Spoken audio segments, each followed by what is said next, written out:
എല്ലാവർക്കും നമസ്കാരം. ടാക്യോൺ ലാബിൻ്റെ മറ്റൊരു വീഡിയോയിലേക്ക് എല്ലാവർക്കും സ്വാഗതം. എല്ലാവരും ബോർഡ് എക്സാമിന് വേണ്ടിയുള്ള ലാസ്റ്റ് മിനിറ്റ് പ്രിപ്പറേഷനിലാണെന്ന് അറിയാം. First of all wish you good luck for the exam. Electricity എന്ന ചാപ്റ്ററിലെ റെസിസ്റ്റൻസിവിറ്റി എന്ന ടോപ്പിക്കിനെ ബേസ് ചെയ്ത് കഴിഞ്ഞ ദിവസം ഒരു വീഡിയോ ചെയ്തിരുന്നു. എല്ലാവരും ആ വീഡിയോ കണ്ടിട്ടുണ്ടാവുമെന്ന് വിശ്വസിക്കുന്നു. ഇന്ന് നമുക്ക് അതേ ചാപ്റ്ററിലെ തന്നെ ജൂൾസ് ലോ ഓഫ് ഹീറ്റിങ്ങിനെ ബേസ് ചെയ്തിട്ട് കുറച്ച് ക്വസ്റ്റ്യൻസ് ഒന്ന് ഡിസ്കസ് ചെയ്യാം. പലർക്കും ഒരുപക്ഷെ അറിയാവുന്ന കാര്യമായിരിക്കാം, പക്ഷേ ചില ആളുകൾക്ക് വളരെയധികം കൺഫ്യൂസ് ചെയ്യിപ്പിക്കുന്നൊരു ടോപ്പിക്കാണ് ജൂൾസ് ലോ ഓഫ് ഹീറ്റിംഗ്. അത് നമുക്ക് ഈ വീഡിയോ വഴി ഒന്ന് കണ്ടു നോക്കാം. എല്ലാവരും ഈ ക്വസ്റ്റ്യൻ ഒന്ന് വായിച്ചു നോക്കുക. In which of the following resistors will there be more heat dissipated if current flows through them for 10 seconds? Option A 5 ohm, option B 10 ohm, option C same on both and option C can't say. രണ്ട് circuit diagrams തന്നിട്ടുണ്ട്. ഒരെണ്ണത്തിൽ 5 ohm resistance ആണ് connect ചെയ്തിട്ടുള്ളത്, രണ്ടാമത്തേൽ 10 ohm ആണ് connect ചെയ്തിട്ടുള്ളത്. ഇത് രണ്ടും 12 volt ബാറ്ററിയിലാണ് connect ചെയ്തിരിക്കുന്നത്. എന്തായിരിക്കും നമ്മൾ നേരെ നോക്കുമ്പം നിങ്ങൾക്ക് പെട്ടെന്ന് മനസ്സിൽ വരുന്ന ഒരു ആൻസർ എന്തായിരിക്കും? ഒരു മൾട്ടിപ്പിൾ ചോയ്സ് ആണ്. നിങ്ങൾക്ക് ചിലപ്പം ഒരു ഉത്തരം മനസ്സിൽ വന്നിട്ടുണ്ടാവും അല്ലേ? അത് ശരിയാണോ എന്ന് ഡിസ്കസ് ചെയ്യുന്നതിന് മുന്നേ ഞാൻ ഒരു ക്വസ്റ്റ്യനും കൂടെ തരാം. നിങ്ങൾ അതും കൂടെ ഒന്ന് ചെയ്ത് നോക്കുക. ഇതാണ് ക്വസ്റ്റ്യൻ. സിമിലർ ക്വസ്റ്റ്യൻ തന്നെയാണ്. അപ്പോൾ ഇതിനകത്തും ക്വസ്റ്റ്യൻ സെയിം തന്നെ, സർക്യൂട്ട് ഡയഗ്രാമിൽ മാത്രം ഒരു ചെറിയ വ്യത്യാസമുണ്ട്. അപ്പോൾ നിങ്ങൾ ഇതിൻ്റെയും കൂടെ ആൻസർ ഒന്ന് കണ്ടുപിടിക്കുക. വീഡിയോ ഒന്ന് പോസ് ചെയ്തിട്ട് ഒന്ന് ആലോചിച്ച് നോക്കി ആൻസർ ഒന്ന് കണ്ടുപിടിക്കുക. ഓക്കെ, നിങ്ങളെല്ലാവരും ഒരു ആൻസർ കണ്ടുപിടിച്ചിട്ടുണ്ടാവുമെന്ന് വിചാരിക്കുന്നു. നമുക്കൊന്ന് ഡിസ്കസ് ചെയ്യാം. ഇതാണ് ഫസ്റ്റ് ഡയഗ്രാം. ഇത് രണ്ടിലും നമ്മളോട് എന്താണ് പറഞ്ഞിട്ടുള്ളത്? Time of flow of current 10 seconds ആണെന്ന് പറഞ്ഞിട്ടുണ്ട്. ഒരു 10 സെക്കൻഡ് നേരമാണ് കറണ്ട് ഇത് രണ്ട് സർക്യൂട്ടിലൂടെയും പാസ് ചെയ്യുന്നത്. പിന്നെ മറ്റെന്താണ് തന്നിട്ടുള്ളത്? ഫസ്റ്റ് ഡയഗ്രത്തിലാണെങ്കിൽ റെസിസ്റ്റൻസ് തന്നിട്ടുണ്ട്, 5 ohm ആണ് റെസിസ്റ്റൻസ്. അതുപോലെ തന്നെ പൊട്ടൻഷ്യൽ ഡിഫറൻസ് തന്നിട്ടുണ്ട്. ഇനി നമുക്ക് ഈ ഫസ്റ്റ് സർക്യൂട്ടിൽ എത്രമാത്രം ഹീറ്റ് പ്രൊഡ്യൂസ് ചെയ്തു എന്നുള്ളത് ഒന്ന് കാൽക്കുലേറ്റ് ചെയ്ത് നോക്കാം. ഏത് ഫോർമുല ആയിരിക്കും നമ്മൾ യൂസ് ചെയ്യുക ഹീറ്റ് കണ്ടുപിടിക്കാനായിട്ട്? നമ്മൾ കുറച്ച് ഫോർമുല പഠിച്ചിട്ടുണ്ട് Joule's law of heating apply ചെയ്തിട്ട്. എന്തൊക്കെയായിരിക്കും ഇതിൽ തന്നിട്ടുള്ളത്? പൊട്ടൻഷ്യൽ ഡിഫറൻസും റെസിസ്റ്റൻസും ആണ്. അപ്പോൾ നമുക്ക് യൂസ് ചെയ്യാൻ എളുപ്പമുള്ളൊരു ഫോർമുല എന്ന് പറയുന്നത് എന്താണ്? H is equal to V²/R multiplied by T. ഇങ്ങനെയൊരു ഫോർമുല നിങ്ങളെല്ലാവരും പഠിച്ചിട്ടുണ്ടാവും ഇല്ലേ? അപ്പോൾ നമുക്ക് ഈ ഫോർമുല ഒന്ന് അപ്ലൈ ചെയ്ത് നോക്കാം. ഈ ഫോർമുല അപ്ലൈ ചെയ്തിട്ട് H is equal to V² എന്ന് പറയുമ്പോൾ 12ൻ്റെ സ്ക്വയർ എന്ന് പറയുന്നത് എത്രയാണ്? 144 ആണ്. അപ്പോൾ ഞാൻ ആ സ്റ്റെപ്പ് എഴുതുന്നില്ല, നേരെ R എന്ന് പറയുന്നത് 5 ആണ് മൾട്ടിപ്ലൈഡ് ബൈ 10. അപ്പോൾ ഇതിനെ നമ്മളൊന്ന് സോൾവ് ചെയ്ത് കഴിഞ്ഞാൽ 1440 ഡിവൈഡഡ് ബൈ 5 എന്ന് വരും. അങ്ങനെ അതിൻ്റെ ആൻസർ 288 ജൂൾ എന്നായിരിക്കും നമുക്ക് കിട്ടുക. അപ്പോൾ ഫസ്റ്റ് സർക്യൂട്ടിൽ ജനറേറ്റ് ചെയ്ത ഹീറ്റ് എന്ന് പറയുന്നത് 288 ജൂളാണ്. ഇതുപോലെ തന്നെ നമുക്ക് രണ്ടാമത്തെ സർക്യൂട്ടിലും ജനറേറ്റ് ചെയ്ത ഹീറ്റ് ഒന്ന് കാൽക്കുലേറ്റ് ചെയ്യാം. H is equal to V²/R multiplied by T. ഇതേ ഫോർമുല തന്നെയാണ് യൂസ് ചെയ്യേണ്ടത്. അപ്പോൾ ഇതിനകത്ത് നമ്മൾ ചെയ്ത് കഴിയുമ്പോൾ ഇത് ഈ പറഞ്ഞ പോലെ തന്നെ 144 ഡിവൈഡഡ് ബൈ ഇവിടെ 10 ആണ്, 10 ohm റെസിസ്റ്ററാണ് കണക്ട് ചെയ്തിട്ടുള്ളത്, മൾട്ടിപ്ലൈഡ് ബൈ 10 എന്ന് വരും. അപ്പോൾ ഇതിനെ സോൾവ് ചെയ്ത് കഴിയുമ്പോൾ നമുക്കറിയാം കിട്ടുന്നത് എന്തായിരിക്കും? 144 ജൂൾ എന്നായിരിക്കും. അപ്പോൾ ഫസ്റ്റ് സർക്യൂട്ടിൽ ജനറേറ്റ് ചെയ്ത ഹീറ്റ് എന്ന് പറയുന്നത് 288 ജൂളും സെക്കൻഡ് സർക്യൂട്ടിൽ ജനറേറ്റ് ചെയ്ത ഹീറ്റ് 144 ജൂളുമാണ്. അപ്പോൾ ഏത് സർക്യൂട്ടിലാണ് കൂടുതൽ ഹീറ്റ് ജനറേറ്റ് ചെയ്തത്? 5 ohm റെസിസ്റ്റർ കണക്ട് ചെയ്ത സർക്യൂട്ടിലാണ് കൂടുതൽ ഹീറ്റ് ജനറേറ്റ് ചെയ്യുക. രണ്ടാമത്തെ 10 ohm റെസിസ്റ്റർ കണക്ട് ചെയ്ത സർക്യൂട്ടിൽ കുറച്ച് ഹീറ്റാണ് ജനറേറ്റ് ചെയ്തത്. അപ്പോൾ നിങ്ങൾ വിചാരിക്കും ഇതിനകത്ത് ഇപ്പോൾ എന്താണ് ഇത്ര വലിയ കൺഫ്യൂഷൻ? നേരെ നമ്മൾ ഫോർമുലയിൽ അപ്ലൈ ചെയ്ത് ആൻസർ കിട്ടി. എന്താണ് ഇതിനകത്ത് ഇത്ര വലിയ കൺഫ്യൂഷൻ? അത് മനസ്സിലാക്കാനായിട്ട് നമുക്ക് അടുത്ത സർക്യൂട്ട് ഡയഗ്രാം കൂടെ ഒന്ന് കാണാം. ഈ കാണുന്ന സർക്യൂട്ട് ഡയഗ്രത്തിൽ ഏത് റെസിസ്റ്ററിലായിരിക്കും കൂടുതൽ ഹീറ്റ് ജനറേറ്റ് ചെയ്യുക? എങ്ങനെയാണെന്ന് കാൽക്കുലേറ്റ് ചെയ്യുക? നമുക്കൊന്ന് ട്രൈ ചെയ്യാം. ഓക്കെ, ആദ്യം തന്നെ 5 ohm റെസിസ്റ്ററിൽ ഡിസിപ്പേറ്റ് ചെയ്ത് ഹീറ്റ് ഒന്ന് കാൽക്കുലേറ്റ് ചെയ്യാം. 5 ഓം റെസിസ്റ്ററിലെ ആദ്യം നമുക്കൊന്ന് കാൽക്കുലേറ്റ് ചെയ്യാം. അതിന് വേണ്ടിയിട്ട് ഏത് ഫോർമുലയായിരിക്കും യൂസ് ചെയ്യേണ്ടത്? H is equal to തന്നിരിക്കുന്ന ഇൻഫർമേഷൻ വെച്ചിട്ട് നമ്മൾ സ്വാഭാവികമായിട്ടും യൂസ് ചെയ്യുന്നത് V²/R മൾട്ടിപ്ലൈഡ് ബൈ T എന്നുള്ളതായിരിക്കും അല്ലേ? കാരണം എന്താ? പൊട്ടൻഷ്യൽ ഡിഫറൻസ് 12 വോൾട്ട് തന്നിട്ടുണ്ട്, റെസിസ്റ്റൻസ് തന്നിട്ടുണ്ട്, അതുപോലെ തന്നെ ടൈം ഓഫ് ഫ്ലോ ഓഫ് കറണ്ടും തന്നിട്ടുണ്ട്. അപ്പോൾ സ്വാഭാവികമായിട്ടും നിങ്ങൾ ഈ ഒരു ഫോർമുല ആയിരിക്കും യൂസ് ചെയ്യുക. പക്ഷേ ഈ ഒരു ക്വസ്റ്റ്യനിൽ ഈ ഫോർമുല യൂസ് ചെയ്യാൻ പറ്റില്ല.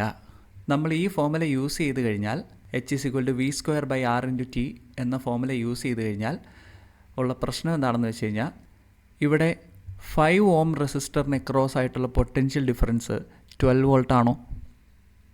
നിങ്ങളൊന്ന് ആലോചിച്ച് നോക്കുക. ഈ രണ്ട് റെസിസ്റ്റേഴ്സ് സീരീസിലാണ് കമ്പൈൻ ചെയ്തിരിക്കുന്നത്.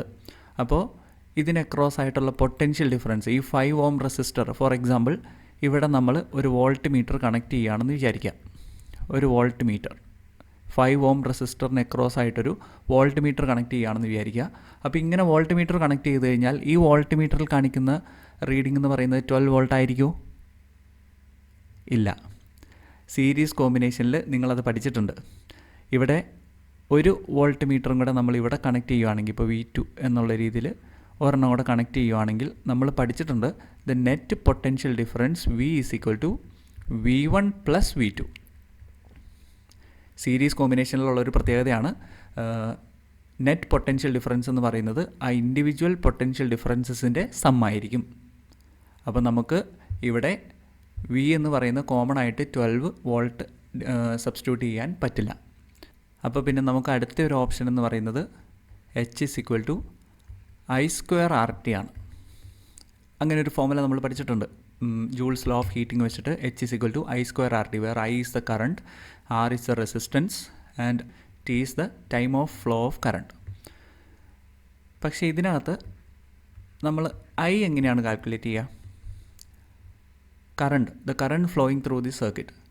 സീരീസ് കോമ്പിനേഷനിൽ നമ്മളൊരു കാര്യം പഠിച്ചിട്ടുണ്ട്, current will be same across all the resistors. സീരീസ് കോമ്പിനേഷനിലുള്ളൊരു പ്രത്യേകതയാണ് കറണ്ട് എല്ലാ റെസിസ്റ്ററിലൂടെയും പോകുന്നത് സെയിം ആയിരിക്കും. അപ്പോൾ അങ്ങനെ കറണ്ട് കാൽക്കുലേറ്റ് ചെയ്യാനായിട്ട് നമുക്ക് ഓംസ് ലോ അപ്ലൈ ചെയ്യാം. ഓംസ് ലോ എന്ന് പറയുന്നത് എന്താണ്? I is equal to V/R. ഇവിടെയുള്ള ഈ R എന്ന് പറയുന്നത് ഏത് R ആയിരിക്കും? 5 ഓം ആണോ 10 ഓം ആണോ? നിങ്ങളൊന്ന് ആലോചിച്ച് നോക്കിയേ. ഇത് രണ്ടുമല്ല, മറിച്ച് ഇക്വലൻ്റ് റെസിസ്റ്റൻസ് ആണ്. Equivalent resistance or effective resistance.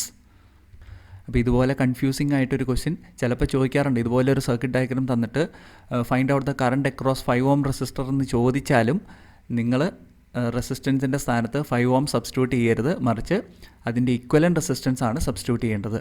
അപ്പോൾ ഇതിനകത്ത് ഇക്വലൻ്റ് റെസിസ്റ്റൻസ് നമ്മളിങ്ങനെ സബ്സ്റ്റിറ്റ്യൂട്ട് ചെയ്ത് കഴിഞ്ഞാൽ 12 ഡിവൈഡഡ് ബൈ ഇവിടെ സീരീസ് കോമ്പിനേഷനിൽ ഇഫക്റ്റീവ് റെസിസ്റ്റൻസ് എന്ന് പറയുന്നത് ഇൻഡിവിജ്വൽ റെസിസ്റ്റൻസസിൻ്റെ സം ആയിരിക്കും. അതായത് R1 പ്ലസ് R2. ഇവിടെ നമുക്ക് എങ്ങനെ എഴുതാം? 12 ഡിവൈഡഡ് ബൈ 5 പ്ലസ് 10. 5 പ്ലസ് 10. അപ്പോൾ അതങ്ങനെ ചെയ്ത് കഴിയുമ്പോൾ 12 ഡിവൈഡഡ് ബൈ 15 എന്ന് നമുക്ക് കിട്ടും. ഇതിൻ്റെ യൂണിറ്റ് എന്ന് പറയുന്നത് ആംപിയർ ആണ്. അപ്പോൾ നമുക്ക് കറണ്ട് കിട്ടി 12/15 ആംപിയർ. ഇപ്പോൾ തൽക്കാലം സൗകര്യത്തിന് വേണ്ടിയിട്ട് ഞാനിത് സിംപ്ലിഫൈ ചെയ്യുന്നില്ല. ഇനി നമുക്ക് ഹീറ്റ് ഒന്ന് കണ്ടുപിടിക്കാം. എത്രയായിരിക്കും? H is equal to I²RT. ഇവിടെ ഫോർമുലയുണ്ട്. അപ്പോൾ അതിനകത്ത് I² എന്ന് പറയുമ്പോൾ 12/15 the whole square multiplied by ഇവിടെ R എന്താണ്? R എന്ന് പറയുന്നത് നമുക്കറിയാം 5 ഓം ആണ്. അപ്പോൾ 5 multiplied by time of flow of current already പറഞ്ഞിട്ടുണ്ട് 10 സെക്കൻഡ് ആണ്. അപ്പോൾ 10.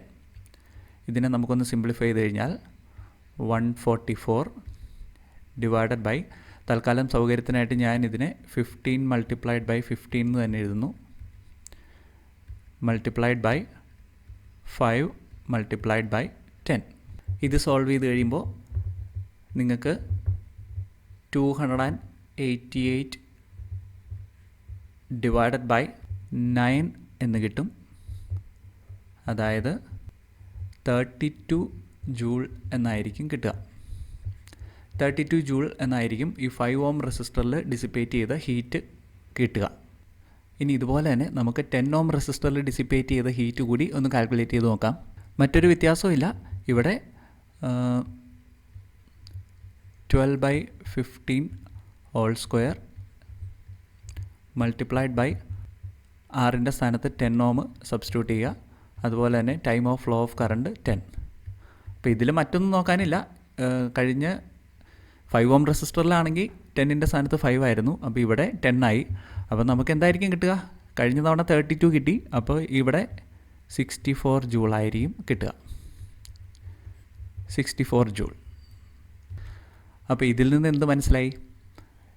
ഈ കേസിൽ റെസിസ്റ്റൻസ് കൂടിയ റെസിസ്റ്ററിലാണ് കൂടുതൽ ഹീറ്റ് ജനറേറ്റ് ചെയ്തത്. പക്ഷെ നമ്മൾ ആദ്യം കണ്ട ക്വസ്റ്റ്യനിൽ കുറഞ്ഞ റെസിസ്റ്ററിലാണ് കൂടുതൽ ഹീറ്റ് ജനറേറ്റ് ചെയ്തത്. അപ്പോൾ എന്താണ് ഇങ്ങനെ ഒരു പ്രശ്നം? നിങ്ങൾ കുറച്ച് പേരെങ്കിലും വിചാരിക്കുന്നുണ്ടാവും ഇത്രയും നേരം ഒരു സംശയം ഇല്ലാതിരുന്നതാണ്, ഇപ്പോഴാണ് ഇത് കണ്ടു കഴിഞ്ഞപ്പോൾ കുറച്ച് പേർക്കെങ്കിലും ഒരു കൺഫ്യൂഷൻ വന്നിട്ടുണ്ടാവും. എന്തായിരിക്കും ഇതിൻ്റെ പ്രശ്നം? നിങ്ങൾ ജൂൾസ് ലോ ഓഫ് ഹീറ്റിംഗ് പഠിച്ചതിൻ്റെ പ്രശ്നമായിരിക്കാം, അല്ലെങ്കിൽ മനസ്സിലാക്കിയതിൻ്റെ പ്രശ്നമായിരിക്കാം ഈ ഒരു കൺഫ്യൂഷൻ വരാൻ കാരണം. അപ്പോൾ നമ്മൾ ആ പഠിച്ചിട്ടുള്ള ജൂൾസ് ലോയുടെ സ്റ്റേറ്റ്മെൻറ്റ് നമുക്കൊന്ന് കാണാം. ഇതായിരിക്കാം ഒരുപക്ഷെ നിങ്ങൾ പഠിച്ചിട്ടുള്ള ജൂൾസ് ലോ ഓഫ് ഹീറ്റിംഗ് എന്നതിൻ്റെ statement. The heat generated in a current carrying conductor is directly proportional to the square of current and directly proportional to the resistance and directly proportional to the time of flow of current. അപ്പോൾ ഇത്രയായിരിക്കും നിങ്ങൾ ഒരു പക്ഷേ പഠിച്ചിട്ടുണ്ടാവുക. അപ്പോൾ നിങ്ങളൊന്ന് ആലോചിച്ച് നോക്കിയേ, ഈ ഒരു ഡെഫിനേഷനിൽ എന്തെങ്കിലും മിസ്സിംഗ് ഉണ്ടോ? എന്തെങ്കിലും ഇൻകംപ്ലീറ്റ് ആയിട്ടുണ്ടോ? ഈ ഒരു മാത്തമാറ്റിക്കൽ എക്സ്പ്രഷനിൽ നിന്ന് നമുക്ക് മനസ്സിലാക്കാം H is directly proportional to R എന്നാണ് തന്നിരിക്കുന്നത്. അതായത് റെസിസ്റ്റൻസ് കൂടുതലാണെങ്കിൽ ഹീറ്റ് ജനറേറ്റഡും കൂടുതലായിരിക്കും എന്നാണ് ഇതിനകത്ത് പറഞ്ഞിരിക്കുന്നത്. പക്ഷെ നമ്മൾ ഇതിനു മുൻപ് കണ്ട ഒരു പ്രോബ്ലത്തിൽ നമുക്ക് അങ്ങനെയല്ല കിട്ടിയത്. അതെന്തായിരിക്കും അപ്പോൾ അതിൻ്റെ കാരണം? കാരണം മറ്റൊന്നുമല്ല, ഈ തന്നിരിക്കുന്ന ഡെഫിനിഷൻ എന്ന് പറയുന്നത് ഇൻകംപ്ലീറ്റ് ആണ്. ഇതിനകത്ത് കുറച്ചുകൂടെ കാര്യങ്ങൾ ആഡ് ചെയ്താലാണ് ഇതിൻ്റെ ഒരു കംപ്ലീറ്റ് ആയിട്ടുള്ള ഒരു മീനിങ് ഇത് കൺവേ ചെയ്യുള്ളൂ. അപ്പോൾ എന്തായിരിക്കും ആ വരുത്തേണ്ട മാറ്റം എന്ന് പറയുന്നത്? അത് മറ്റൊന്നുമല്ല, ഈ കാണുന്നതാണ്. Heat generated in a current carrying conductor is directly proportional to square of current for a given resistance. നമ്മുടെ NCERTയുടെ ടെക്സ്റ്റ് ബുക്കിൽ ഇതുപോലെ തന്നെ ഇത് തന്നിട്ടുണ്ട്. പക്ഷേ എക്സാമിന് എഴുതുന്ന സമയത്ത് പലരും ഈ ഒരു കാര്യം ഓർക്കാറില്ല. പലരും H is directly proportional to I square RT എന്നുള്ള രീതിയിൽ മാത്രമാണ് ഡെഫിനിഷൻ എഴുതാറുള്ളത്. പക്ഷേ ഈ ഒരു കംപ്ലീറ്റ് ആയിട്ട് എഴുതിയാലാണ് അതിൻ്റെ ഫുൾ മീനിങ് കൺവേ ചെയ്യുള്ളൂ. അപ്പോൾ അത് നമ്മൾ 2 പ്രോബ്ലംസ് വഴി അത് ഓൾറെഡി ഡിസ്കസ് ചെയ്ത് കഴിഞ്ഞു. ഇപ്പോൾ ഇവിടെ ആലോചിച്ച് നോക്കിയേ, directly proportional to square of current for a given resistance. അതായത് റെസിസ്റ്റൻസസ് സെയിം ആണെങ്കിൽ മാത്രമാണ് ഹീറ്റ് ജനറേറ്റഡ് എന്ന് പറയുന്നത് directly proportional to square of current ആവുക. അതുപോലെ തന്നെ കറണ്ട് കോൺസ്റ്റൻ്റ് ആണെങ്കിൽ മാത്രമാണ് heat generated is directly proportional to resistance എന്ന് നമുക്ക് പറയാൻ പറ്റുകയുള്ളൂ. അതുകൊണ്ട് എക്സാമിന് ജൂൾസ് ലോ ഓഫ് ഹീറ്റിംഗ് ചോദിച്ചാൽ ഇത് കംപ്ലീറ്റ് ആയിട്ട് തന്നെ എഴുതാനായിട്ട് എല്ലാവരും ശ്രദ്ധിക്കുക. ഇനി അടുത്തതായിട്ട് ഈ 2 മാത്തമാറ്റിക്കൽ എക്സ്പ്രഷൻസ് നിങ്ങൾ കണ്ടിട്ടുണ്ടാവും അല്ലേ? ഇതിൽ ഫസ്റ്റ് വണ്ണിൽ പറഞ്ഞിരിക്കുന്നത് H is equal to V square by R into T, രണ്ടാമത്തേൽ പറഞ്ഞിരിക്കുന്നത് H is equal to I square RT. അപ്പോൾ നിങ്ങളിത് പഠിച്ച സമയത്ത് ഒരുപക്ഷെ കുറച്ച് പേർക്കെങ്കിലും ചില കൺഫ്യൂഷൻസ് ഉണ്ടായിട്ടുണ്ടാവാം, ചിലർക്ക് അതൊന്നും ഉണ്ടായിട്ടുണ്ടാവില്ല. അപ്പോൾ ഇതിനകത്ത് മെയിനായിട്ട് വരുന്നൊരു കാര്യം എന്ന് പറഞ്ഞു കഴിഞ്ഞാൽ, ഇപ്പോൾ ഫസ്റ്റ് എക്സ്പ്രഷൻ പ്രകാരം നമുക്ക് എഴുതാം H is inversely proportional to R. രണ്ടാമത്തേതിനകത്ത് നമുക്ക് പറയാം H is directly proportional to R. ഇതിൻ്റെ റീസണാണ് ഞാൻ കുറച്ച് മുമ്പ് ഡിസ്കസ് ചെയ്തത്. എന്താണ്? H is inversely proportional to R. എന്താണ് ഇതിൻ്റെ കണ്ടീഷൻ? പൊട്ടൻഷ്യൽ ഡിഫറൻസ് കോൺസ്റ്റൻ്റ് ആണെങ്കിൽ, സെയിം പൊട്ടൻഷ്യൽ ഡിഫറൻസ് ആണെങ്കിൽ heat generated is inversely proportional to resistance. ഇത് നമ്മൾ തീർച്ചയായിട്ടും മനസ്സിലാക്കിയിരിക്കേണ്ട ഒരു കാര്യമാണ്. അതുപോലെ തന്നെ H is directly proportional to R for a given current. Current constant ആണെങ്കിൽ H എന്ന് പറയുന്നത് ഡയറക്ട്ലി പ്രൊപ്പോർഷണൽ ടു റെസിസ്റ്റൻസ് ആയിരിക്കും. അപ്പോൾ നമുക്ക് നേരത്തെ കണ്ട 2 MCQs ഈ നമുക്ക് ചെയ്ത് നോക്കാതെ തന്നെ നമുക്കതിൻ്റെ ആൻസർ കിട്ടും. അപ്പോൾ അത് ഈ ഒരു കോൺസെപ്റ്റ് മനസ്സിലാക്കിയിരുന്നു കഴിഞ്ഞാൽ നിങ്ങൾക്ക് ഈസി ആയിട്ട് അതിൻ്റെ ആൻസർ കിട്ടും. ഈ ക്വസ്റ്റ്യൻ ഒന്നുകൂടെ നോക്കിക്കേ. ഇതിനകത്ത് എന്താണ്? പൊട്ടൻഷ്യൽ ഡിഫറൻസ് ഇത് കോൺസ്റ്റൻ്റ് ആണ്. ഈ രണ്ട് 5 ഓം റെസിസ്റ്ററിലും 10 ഓം റെസിസ്റ്ററിലും സെയിം പൊട്ടൻഷ്യൽ ഡിഫറൻസ് ആണ്, ബിക്കോസ് അത് സെപ്പറേറ്റ് ആയിട്ടാണ് കണക്ട് ചെയ്തിരിക്കുന്നത്. അപ്പോൾ ഇവിടെ നമുക്ക് എന്ത് പറയാം? H is inversely proportional to R എന്ന് നമുക്ക് പറയാം. കാരണം എന്താണ്? ഇവിടെ പൊട്ടൻഷ്യൽ ഡിഫറൻസ് കോൺസ്റ്റൻ്റ് ആണ്. അപ്പോൾ നമുക്ക് ഒന്നും ചെയ്തു നോക്കാതെ തന്നെ ഇതിൻ്റെ ആൻസർ കിട്ടി. എന്താണ്? എവിടെയാണോ റെസിസ്റ്റൻസ് കുറവ് അവിടെയായിരിക്കും കൂടുതൽ ഹീറ്റ് ജനറേറ്റ് ചെയ്യുക. നമ്മൾ നേരത്തെ കാൽക്കുലേറ്റ് ചെയ്ത് നോക്കിയിട്ട് ഇത് തന്നെയാണ് കണ്ടുപിടിച്ചത്. ഇനി അടുത്ത ക്വസ്റ്റ്യനിലേക്ക് വന്നു കഴിഞ്ഞാൽ ഇവിടെ നിങ്ങളൊന്ന് ആലോചിച്ച് നോക്കിയേ. ഇവിടെ എന്താണ് കോൺസ്റ്റൻറ്റ്? കറണ്ടാണ് കോൺസ്റ്റൻറ്റ്. കാരണം ഇത് സീരീസിൽ കണക്ട് ചെയ്തിരിക്കുന്നത് കൊണ്ട് കറണ്ടാണ് കോൺസ്റ്റൻറ്റ്. പൊട്ടൻഷ്യൽ ഡിഫറൻസ് ഇവിടെ കോൺസ്റ്റൻ്റ് അല്ല. അപ്പോൾ നമുക്ക് എന്താണ് ഇവിടെ? H is directly proportional to R എന്നാണ് ഇക്കാര്യത്തിൽ നമുക്ക് എഴുതാൻ സാധിക്കുക. അപ്പോൾ എവിടെയാണോ കൂടുതൽ റെസിസ്റ്റൻസ് അവിടെയായിരിക്കും കൂടുതൽ ഹീറ്റ് ജനറേറ്റ് ചെയ്യുക. ഇപ്പോൾ എല്ലാവർക്കും ഇത് ക്ലിയറായി എന്ന് വിചാരിക്കുന്നു. നിങ്ങൾ വളരെ കെയർഫുൾ ആയിരിക്കണം. ഇതുപോലെയുള്ള ക്വസ്റ്റ്യൻസ് കൺഫ്യൂസിങ് ആയിട്ട് ചിലപ്പോൾ കോമ്പീറ്റൻസി ബേസ്ഡ് ക്വസ്റ്റ്യൻസ് വളരെയധികം ഫിസിക്സ് സെക്ഷനിൽ നിന്ന് ചോദിക്കാറുള്ളതാണ്. അപ്പോൾ അത് മനസ്സിലാക്കി മാത്രം ആൻസർ ചെയ്യുക. എല്ലാവർക്കും ഒരു ഓൾ ദി ബെസ്റ്റ്. നന്നായിട്ട് എക്സാം എഴുതുക. അതുപോലെ തന്നെ നിങ്ങളുടെ സപ്പോർട്ട് തീർച്ചയായിട്ടും നമുക്ക് വേണം. ഈ ചാനൽ സബ്സ്ക്രൈബ് ചെയ്യാനായിട്ട് മറക്കരുത്. അതുപോലെ തന്നെ പരമാവധി സ്റ്റുഡൻസിന് ഈ ഒരു വീഡിയോ ഷെയർ ചെയ്യുക. അപ്പോൾ നമുക്ക് വീണ്ടും കാണാം. ബൈ.